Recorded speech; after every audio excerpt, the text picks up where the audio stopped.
Hello everyone. So we'll be starting with 1,3-dithiones as Ampulang reagents. These are generally utilized for the synthesis of aldehydes, ketones and various types of compounds. Now firstly, what is this 1,3-dithione? 1,3-dithione has a structure of two sulfur atoms attached to propane structure, which has got two acidic protons attached to it. Now there is the carbanion which gets generated at this point, that is adjacent to these sulfur atoms, and generally what happens is this carbanion can be stabilized by two sulfur atoms. Now carbonyl as an Ampulang utilization of a 1,3-dithione. When an aldehydic system, carbonyl as an Ampulang with the utilization of propane 1,3-dithiol, when a carbonyl carbon is present, there is a propane 1,3-dithiol which is going to act as a Lewis acid.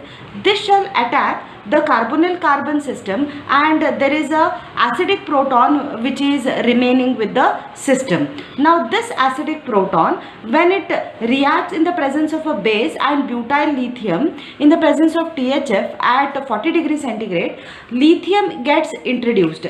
That is, firstly the proton is abstracted and then lithium gets introduced. This shall give me 2-litho 1,3-dithione, which is also a masked acyl anion.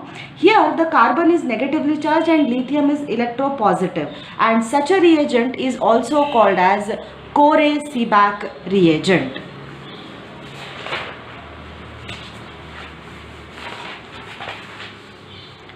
The next concept with regard to the Ampulang synthesis would be reaction with halide system.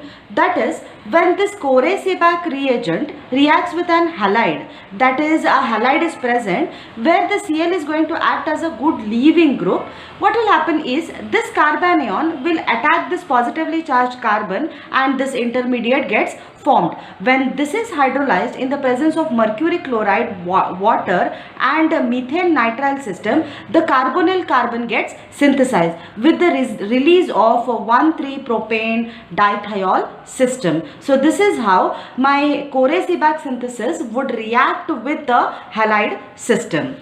The other one is reaction with carbonyls. When this Corey-Seebach system reacts with the carbonyl carbon system, attack of the carbanion on the carbonyl carbon takes place and the intermediate is formed, which is further hydrolyzed with mercury chloride in the presence of water and methane nitrile to get alpha hydroxy carbonyl compound that can be treated as a target molecule, and the propane dithiol system is released. Now doing the retrosynthetic analysis for the above compounds, that is firstly reaction with halides and secondly with the carbonyl carbon system, at this point we can cleave. It shall give me one as a natural synthon, the other one is a Ampulang synthon. The natural synthon can be a system like benzyl chloride system, and an Ampulang reagent can be a Corey-Seebach system, that is 1,3-dithione system. Further the synthesis we have already seen. The second system would be doing a retrosynthetic analysis for the carbonyl carbon system. At this point, when we cleave alpha with respect to the carbonyl carbon, if we cleave, we will be getting one Ampulang reagent which is 1,3-dithione system, and it is also a Corey-Seebach system. This shall give me an Ampulang synthetic equivalent. Whereas the second one, there is a negatively charged species with respect to this hydroxy system. We cannot get such negatively charged species because oxygen is already carrying a negative charge. So what we will be doing is, with functional group interconversion, we will be getting a carbonyl carbon to give me a natural synthetic equivalent. So this is how we can do the retrosynthetic analysis of the previously synthesized compounds.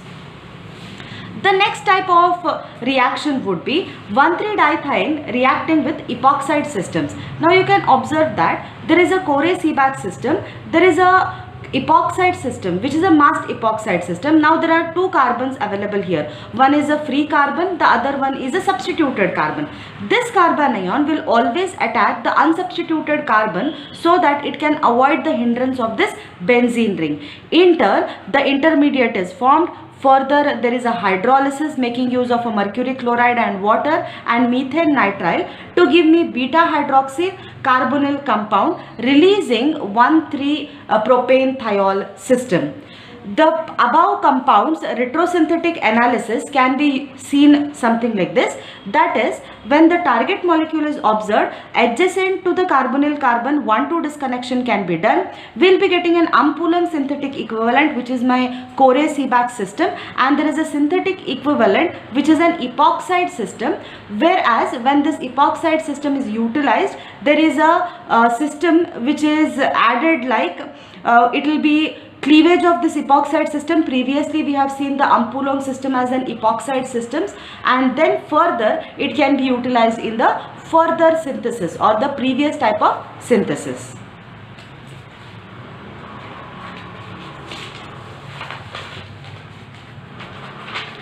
Next, when we observe this 1,3-dithiene or the Corey-Seebach synthesis could also react with the carbon dioxide species to give me a carbon dioxide. That means carboxylic acid could be synthesized by the carbon dioxide system.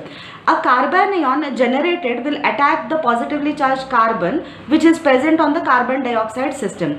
When it attacks, the intermediate is formed. Oxygen, which is negatively charged now, will be neutralized with the lithium, which is electropositively charged, which is going to come from the 1,3-dithiene system. Further, upon hydrolysis with the water and methane nitrile, we get an alpha keto acid. Now, considering this as the target molecule, we can do a retrosynthetic analysis. That is 1,2 disconnection of the carbonyl carbon system.